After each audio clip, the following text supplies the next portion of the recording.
ছেলেকে বিয়ে করতে চাইলেও মা বাবা বিয়ে দিতে পারে না। আর এখনকার ম্যাক্সিমাম বউ হলো বন্ধু দাজ্জালের বড়ডা। কথা কয় না কেন? ম্যাক্সিমামই অসভ্য। কারণ এই আপনার ঘরে আনছেন তো সুন্দরী, ছেলেও একটা দেখছেন সুন্দর, বিয়ে দিয়ে দিছেন দুইটারে, দিয়েও দিছেন কড়াইয়া দিছেন, কিন্তু মানুষ বানাইতে পারেন নাই। তাহলে আপনার নেক্সট জেনারেশন আসবে, সেটাও নষ্ট হয়ে যাবে। আমি আপনাদেরকে বলে দিতে চাই, সমাজে জিনা ব্যভিচার থেকে ওই কিয়ামতের আলামতের মধ্যে অন্যতম হলো জিনা ব্যভিচার সমকামিতা। সমকামিতা বুঝেননি? আপনারা বুঝেন না? এখনকার কিন্তু সমকামিতাও চলতেছে, শরীফ থেকে শরীফা, ঠিক না বলেন? আছে না নাই? এবার আমার দিকে তাকান, আমি কি বলতে চাই। আল্লামা ইবনে হাজার আসকালানী তিনি বলে দিয়েছেন, হাসান ইবনে জাকওয়ান থেকে তিনি বর্ণনা করে দিয়েছেন। আমার দিকে তাকান, আপনার সমাজকে জিনা ব্যভিচার ফিতনা থেকে বাঁচাতে চাইলে তিনি বলে দিয়েছেন, তুমি তোমার সন্তানকে ধনী লোকের ছেলে মেয়ের সাথে মিশতে দিও না। জোরে জোরে কন্যা নাউজুবিল্লাহ। কার সাথে? বড় লোকের ছেলে মেয়ের সাথে মিশতে দিও না।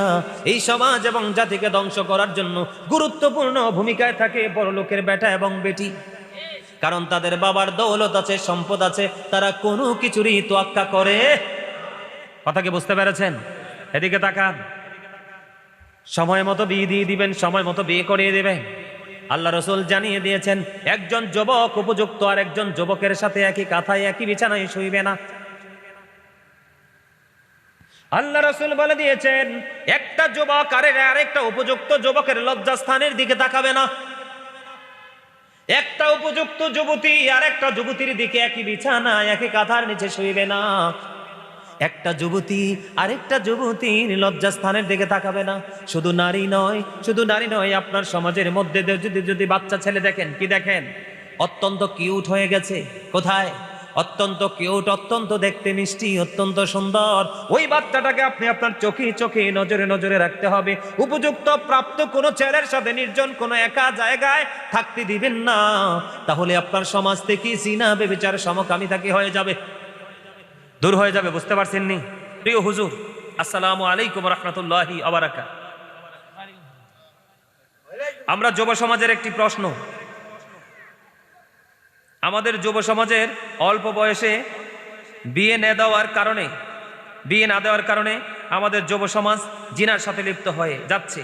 আমাদের মা বাবার উদ্দেশ্যে বিয়ের ব্যাপারে কিছু বলেন। আপনার কাছে আমাদের একটাই অনুরোধ, এই বিষয়টা আপনি তুলে ধরুন।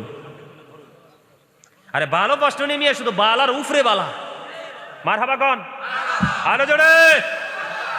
যুব সমাজ জেগে উঠলে সমাজও জেগে উঠবে। কথা বলেন না কেন? যুব সমাজের পরিবর্তন আসলে সমাজও পরিবর্তন হয়ে যাবে, বাধ্য হবে, ঠিক না বলেন? এদিক তাকান, সত্যি তো আমাদের সমাজে জিনা ব্যভিচার এগুলো হচ্ছে কিনা আমি কিয়ামতের আলামতের মধ্যে বলছি না? এটার কারণ হলো, এটার জন্য 100% দায়ী মা বাবা, 100% দায়ী মা বাবা। এই জিনা ব্যভিচার থেকে আপনার ফ্যামিলিকে, সমাজকে বাঁচাতে হলে আপনার বিয়ের কোনো বিকল্প নেই। কিসের? বিয়ের কোনো বিকল্প নেই। বিয়ে করলে কিন্তু পড়াশোনা থেমে যায় না, বরঞ্চ পড়াশোনার ভিতরে মনোযোগ বেশি বেড়ে যায়। আমাদের দেশের ছেলেমেয়েরা এখন বর্তমানে ম্যাক্সিমামই জিনা ব্যভিচারের সাথে লিপ্ত। এটা হয়তো বা অনেক বাবা মা জানে না। এই জিনা উপযুক্ত হওয়ার পরেও, প্রাপ্ত বয়স্ক হওয়ার পরেও বাবা মা বিয়ে দিচ্ছে না, এই সমাজকে ধ্বংসের দিকে ঠেলে দিচ্ছে। এটার জন্য দায়ী হলো বাবা মা। কে? এই ক্ষেত্রে কিছু করণীয় আছে। যুবকদের কি বলছি, তুমি যদি শারীরিকভাবে সক্ষম হও, কি হও? তুমি যদি শুধু যে বাবা মার উপরে দোষ দিব এটাও না, তোমাদেরও কিছু করণীয় আছে। এখন তুমি বিয়ে করবা, কিন্তু বিয়ে করার পরে তুমি বউ ঘরে উঠাবা, কিন্তু উঠানোর পরে বউ আনলে কিন্তু সবকিছুর দায়িত্ব, খরচ বেড়ে যায়। এখন তোমার বউয়ের দায়িত্ব কে পালন করবে? তোমাকে পালন করতে হবে। কিন্তু তুমি তো বউর দায়িত্ব পালন করার মতো সক্ষমতা তুমি অর্জন করতে পারো না, এবং তোমার ফ্যামিলি তো বউ চালানোর মতো সক্ষমতা কারোরই নাই। এই ক্ষেত্রে তোমাদের কি করণীয়? আমি আগে বলি, একটা, কারো জন্য বিয়ে ফরজ, ঠিক না বলেন? আবার কারো জন্য বিয়ে হারাম। যারা যৌবন পরিপূর্ণ নাই, স্ত্রী আসলে তার সাথে যে তোমার প্রেমের ভাগাভাগি করার সেই সক্ষমতা যার নাই, সে বিয়ে করার কোনো দরকার। কিন্তু আরেকজন আছে তোমাদের মধ্যে সক্ষম যুবক, অর্থ আছে, দৌলত আছে, যৌবনও আছে, কিন্তু সে বিয়ে করতে পারছে না। মা বাবাও চাচ্ছে বিয়ে করাইতে, কিন্তু বিয়েটা কিভাবে করাবে তোমাদেরকে? মা বাবার তো সেই তৌফিক নাই। সেই ক্ষেত্রে আল্লাহ রাসূল আমাদেরকে বলে দিয়েছে যে যুবক ছেলেদেরকে বলছে তোমরা বেশি বেশি করে রোজা রাখো। সুবহানাল্লাহ বলে না কেন? কি করো? তোমরা বেশি বেশি করে রোজা রাখো। কি করো? আর যাদের সক্ষমতা আছে বাবা মাকে বলবো ছেলে পড়তে থাকে পড়ুক না, আপনি ছেলেকে বিয়ে করিয়ে দেন। কি কয়? বিয়ে করাই দেন। কি করে দেন? কি করাতে হবে? এদিকে তাকান না কেন? কি করাইতে হবে? বিয়ে করাইতে হবে। আমার দিকে তাকান। বিয়ে করাইতে গেলে আপনার কাজ আছে কিছু। কাজটা হলো, মেয়েটা দেখতে গেলে আগে মেয়েটা আল্লাহওয়ালা কিনা দেখবেন, সুন্দরী কিনা দেখবেন, বংশ আছে কিনা দেখবেন, বাবার গৌরব আছে কিনা দেখবেন, সৌরভ আছে কিনা দেখবেন। আপনি কোনো কিছুই পাইলেন না, কি করলেন না? আমি বলি আপনাদেরকে, বাচ্চাদেরকে ধন্যবাদ দেই এত সুন্দর প্রশ্ন করার জন্য। আপনার সমাজ কেন কলুষিত হচ্ছে, আপনার সমাজ কেন ধ্বংসস্তূপে পরিণত হচ্ছে, এটার জন্য দায়ী কিন্তু মুরব্বীরা। কারা? কারণ আল্লাহ রসুল যেই কথা বলেছে সেই আইন মেনে কিন্তু এখন বাবা মা বিয়ে দেও না, করায়ও।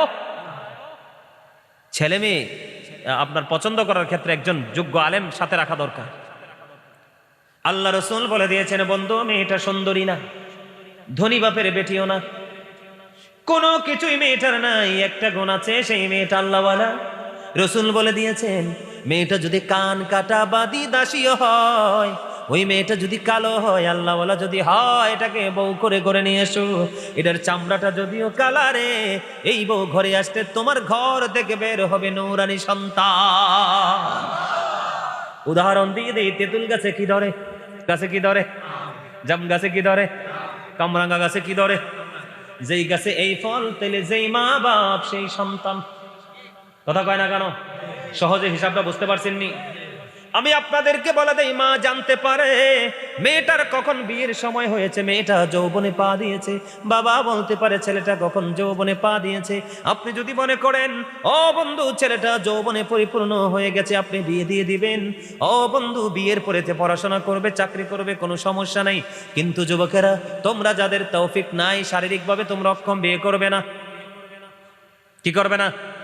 আর শারীরিকভাবে সক্ষম, কিন্তু তুমি অর্থনৈতিকভাবে কি করতে পারতেছ না, সাপোর্ট দিতে পারতেছ না, কুলাইতে পারতেছ না, কিন্তু বিয়েও করতে হবে, বিয়েও করতে পারতেছ না। এই মুহূর্তে তোমার করণীয় হলো তোমার রোজা রাখা। বেশি বেশি করে রোজা রাখো, তাহলেই তোমার সবকিছু কন্ট্রোলিং এ চলে আসবে। ঠিক কিনা বলেন? কারণ আরো জোরে বলেন, বুঝতে পারছেন নি? আমার কথাকে সোজানি কথা বুঝতে পারছেন? এই কাজটা করবেন তো? ছেলে মেয়ে যাদের উপযুক্ত আছে কি করে দিবেন? বিবাহ দিয়ে দিবেন। আর যারা ইচ্ছে আছে কিন্তু স্বাদ আছে, সাধ্য নাই, তারা বেশি বেশি করে রোজা রাখবেন। সোজা হিসাব। 5 ওয়াক্ত নামাজ পড়বেন, বেশি বেশি করে দুরূদ পড়বেন, বেশি বেশি করে জিকির করবেন। যেই ব্যক্তি প্রতিদিন রাসূলকে ভালোবেসে 1000 বার দুরূদ পড়বে, সে জান্নাত না দেখা পর্যন্ত মৃত্যু হবে না। 80 বার যেই ব্যক্তি জুমার দিনে 80 বার দুরূদ পড়বে, তার 80 বছরের সগীরা গুনাহ আমার আল্লাহ মাফ করে দিবে। আরো জোরে, আরেকটু মহব্বতে। হিসাব বরাবর তো? এবার কি করবেন? দুরুদের পরে বেশি বেশি করে জিকির করবেন। আল্লাহ বলেছেন, remember me then I will remember you. আল্লাহ বলেছেন, ফাদকুরুনি আযকুরুকুম, তোমরা আমাকে স্মরণ করো, আমি তোমাদেরকে স্মরণ করব। তার মানে আমরা যখন এখানে বসে জিকির করব, আল্লাহ তার জায়গা আমাদের স্মরণ করবে। সুবহানাল্লাহ বলেন। আর জোরে। এই এতক্ষণ যে এতগুলো কথা বললাম, অনেক কথা নিয়ে কথা বলছি না? সবগুলো বিষয় থেকে আপনি মুক্তি পেতে চান, বলো হুজুর আমি কোনো নোংরামি রাখতে চাই না, আমি কাউকে দোষারোপ করতে চাই না, আমি নিজেকে নিজের মতো করে গড়ে তুলতে চাই। সেই ক্ষেত্রে আপনার করণীয় কি? একটাই মন্ত্র, ইন্না সলাতা তানহা আনিল ফাহশাই ওয়াল মুনকার। নামাজ মানুষকে খারাপ কাজ থেকে বাঁচিয়ে রাখে। সুবহানাল্লাহ। এই যুবক শোনো, শীতের দিন না এখন, গাছের পাতা ঝরবে না কয়দিন পরে পরে? আল্লাহ রসুল শীতের দিনে বের হলো। বের হওয়ার পরে দেখলেন গাছের পাতা ঝরতেছে। তখন নবীজি গাছের ঢাল ধরলেন, ধরার পরে ডাক দিলেন আবু জর। আবু জর উত্তর দিলেন লাব্বাইকা ইয়া রাসূলুল্লাহ আমি হাজির। নবীজি বললেন রে আবু জর, ওই তুমি গাছের দিকে তাকিয়ে দেখো, শীতের কারণে শুষ্ক হয়ে গাছের পাতাগুলো জোরে জোরে পড়ছে।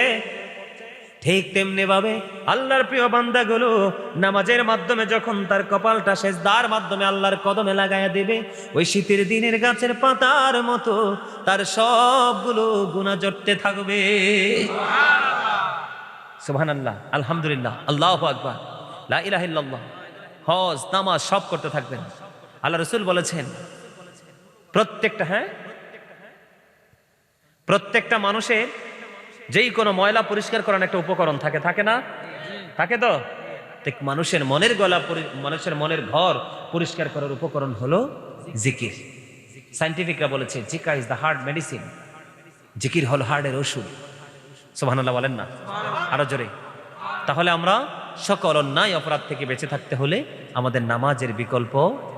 তবে নামাজের মতো করে আল্লাহর কাছে পৌঁছাইতে হলে পবিত্রতার বিকল্প নেই। আর এই পবিত্রতা অর্জন করে যখন আমরা আল্লাহর গোলামিটা করতে পারবো, আমরা আল্লাহর দ্বিধাপ্রাপ্ত বান্দাদের অন্তর্ভুক্ত হতে পারবো। জোরে বলেন আমিন। আল্লাহ রাসূল বলেছেন আসসালাতুল খামস আল জুমআতু ইলাল জুমআ, এক জুমা থেকে আরেক জুমা, ও রমাদানু ইলা রমাদান, এক রমজান থেকে আরেক রমজান, মুকাফফিরাতুল লিমা বাইনাহুন্না ইযা তুনিবাতিল কাবাইর। রাসূল বলেছেন তুমি যদি 5 ওয়াক্ত নামাজ পড়তে পারো, এক জুমা থেকে আরেক জুমা, এক রমজান থেকে আরেক রমজানের মাঝখানে তোমার যতগুলো গুনাহ হবে সবগুলো গুনার কাফফারা হয়ে যাবে। তবে শর্ত হলো কবিরা গুনাহ থেকে বেঁচে থাকতে হবে। তাহলে আমরা 5 ওয়াক্ত নামাজ পড়বো তো? বিশেষ করে মহিলাদেরকে ছেড়ে দিবেন না, মহিলাদেরকে কন্ট্রোলে রাখবেন। আপনি আল্লাহওয়ালা স্বামী কিন্তু আপনার স্ত্রী বেপরদাশীল, আপনি যতই আল্লাহওয়ালা হন আপনার এই আল্লাহওয়ালা আল্লাহর দরবারে কবুল হবে না। কথা কি বুঝতে পারছেন? আরো জোরে বলেন। সম্মানিত উপস্থিতি, এই মাহফিলগুলো, এই জান্নাতের বাগানগুলোর থেকে নিজেদেরকে বেশি বেশি ঝোঁকানোর চেষ্টা করবেন, আর বেশি বেশি করে কোরআন হাদিসের শিক্ষা অর্জন করার চেষ্টা করবেন। আর এই শিক্ষা অর্জন করার জন্য আলেমদের সাথে সম্পর্কের কোনো বিকল্প নেই। আছে? এখন মানুষ বুঝবে না, কবরে গেলে বুঝবে। কিন্তু কবরে গেলে সে হাজার চেষ্টা করলে আর ফিরে আসতে পারবে না। মৃত্যু একবার। কথা বলেন না কেন? কথা কি বুঝতে পেরেছেন? তাহলে আমরা এখানে যে কর্মটা করব ঠিক সেই রেজাল্টে আমরা সেখানে। আমি সবগুলো নেগেটিভ সাইড তুলে ধরেছি। এই নেগেটিভ সাইডগুলো তুলে ধরার আরো অনেক সাইড বাকি আছে। এগুলো তুলে ধরার কারণ হলো আমার অবস্থানটা কেমন হবে। আর আমাদের সমাজের মধ্যে আরেকটা জিনিস বেশি এক্কেরে বেড়ে গেছে, যেটা হলো বদনাম, গীবত। আছে না? আরো জোরে বলেন, গীবত আছে না নাই? যে ব্যক্তি গীবত দিয়ে ঝগড়া সৃষ্টি করলো, সমাজকে অশান্ত করলো, সে যেন হত্যার চেয়ে বেশি জঘন্য অপরাধ করে ফেলল। আল ফিতনাতু আসাদ্দু মিনাল কতল। সমাজের মধ্যে, জাতির মধ্যে ফিতনা সৃষ্টি করা হত্যার চেয়ে বড় জঘন্য অপরাধ। নাউজুবিল্লাহ বলে। আল্লাহ আমাদের সবাইকে ইসলামের সঠিক জ্ঞান অর্জন করে ইসলামের রঙিন হয়ে পথ চলার তৌফিক দান করুক। সকলে বলেন আমিন। আমি নবীজিকে দাঁড়িয়ে একটু সালাম দিব। আপনারা কি আমার পক্ষে আছেন সবাই? তার আগে একটু গজল গাই। পিছনে আমাকে একটু গজল, একটা তার পছন্দের গজল, যদি না গাই তার মনটা কষ্ট থাকবো, একটু গাইতাম নি? সবাই গাইবেন না আমার সাথে? যার নাম শুনিলে চমকে ওঠে দিল বেকারার হয়ে যায়, গাইবি খবর দেনেওয়ালা এলো রে মক্কায়, গাইবি খবর দেনেওয়ালা। ও যার নাম শুনিলে চমকে ওঠে দিল বেকারার হয়ে যায়, গাইবি খবর দেনেওয়ালা এলো রে মক্কায়, গাইবি খবর দেনেওয়ালা। আল্লাহ যারে ভালোবেসে সালাম জানাই, সেই নবীকে চিনিলাম না কি হবে উপায়। আল্লাহ যারে ভালোবেসে সালাম জানাই, সেই নবীকে চিনিলাম না কি হবে উপায়। আরে যারে কিটায় আঙ্গুল ইশারায়, যারে কিটায় আঙ্গুল ইশারায় চন্দ্র দুই ভাগ হয়ে যায়, গাইবি খবর দেনেওয়ালা এলো রে মক্কায়, গাইবি খবর এলো রে মক্কায়। মারহাবা, আরো জোরে মারহাবা। আর একটু গাইয়ে দিলাম। ওরে বাবা রে বাবা, 3 ঘন্টা হয়ে গেছে। মারহাবা বলেন না আরো জোরে। কেমনে গেল সময়টা? এবার বুঝতে পারছেন নি সময় কিভাবে চলে যায়? কারণ আপনারা তো আল্লাহ রসুলের প্রেমে অন্ধ হয়েছিলেন। চোখ মেলেই দেখেন আপনার বেলা অর্ধেকের চেয়ে বেশি পার হয়ে গেছে, ঠিক কিনা বলেন? আর আরেকজন কত কিছু করতেছে, কতক্ষণ মোবাইল টিপতেছে, কতক্ষণ মোবাইলের কাছে যাইতেছে, কতক্ষণ আত্মীয়রে ফোন দিতেছে, ঠিক কিনা বলেন? কতক্ষণ আবার মুড়ি চানাচুর বানাইতেছে। টাইম তো যায় না, কারণ এটা দুষ্ট সময়। কথা কন না কেন? আর আপনার আমার সময়টা প্রেমময় সময়, ঠিক আছে তো?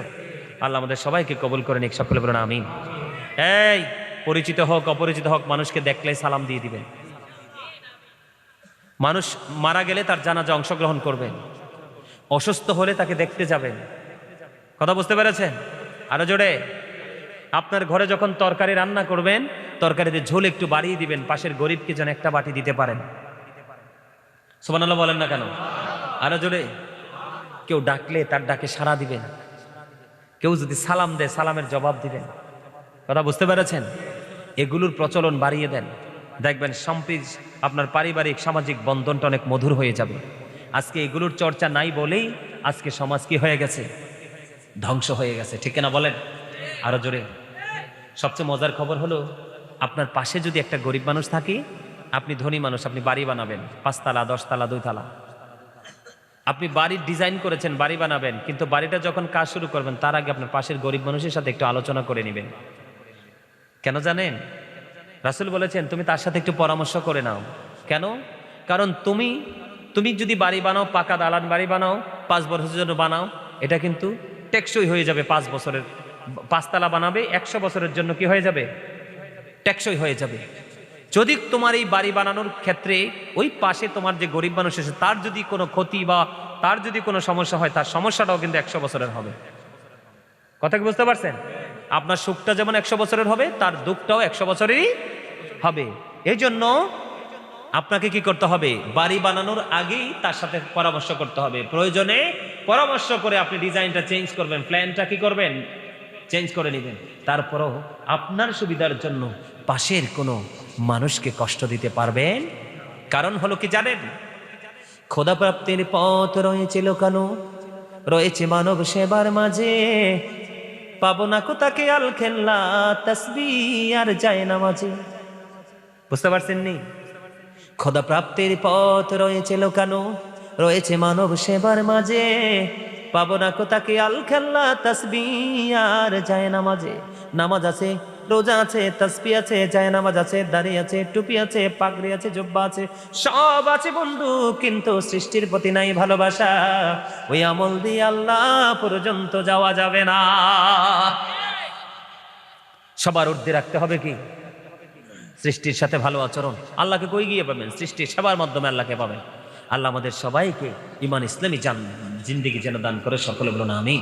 আর জোরে বলুন আমিন। আমার আলোচনায় কষ্ট পেয়ে থাকলে ক্ষমা করে দিবেন, ভালো লাগলে আলোচনার উপর ভিত্তি করে আমল করবেন। আমি আপনাদেরকে জাস্ট মনে করাই দিছি, যতগুলো কথা বলেছি ম্যাক্সিমামই নেগেটিভ। এগুলো যদি ধরে রাখেন জাহান্নাম, এগুলো যদি ছেড়ে দেন জান্নাত। আল্লাহ আমাদেরকে আল্লাহর প্রিয় বান্দাদের অন্তর্ভুক্ত করে নিক, সকলে বলেন আমিন। আমার আল্লাহ আল্লাহ আল্লাহ লা ইলাহা ইল্লাহ আল্লাহ আল্লাহ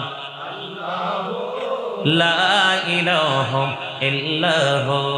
সশরীরে জিন্দা নবীজি সোনার মদিনায় আসুন সবাই।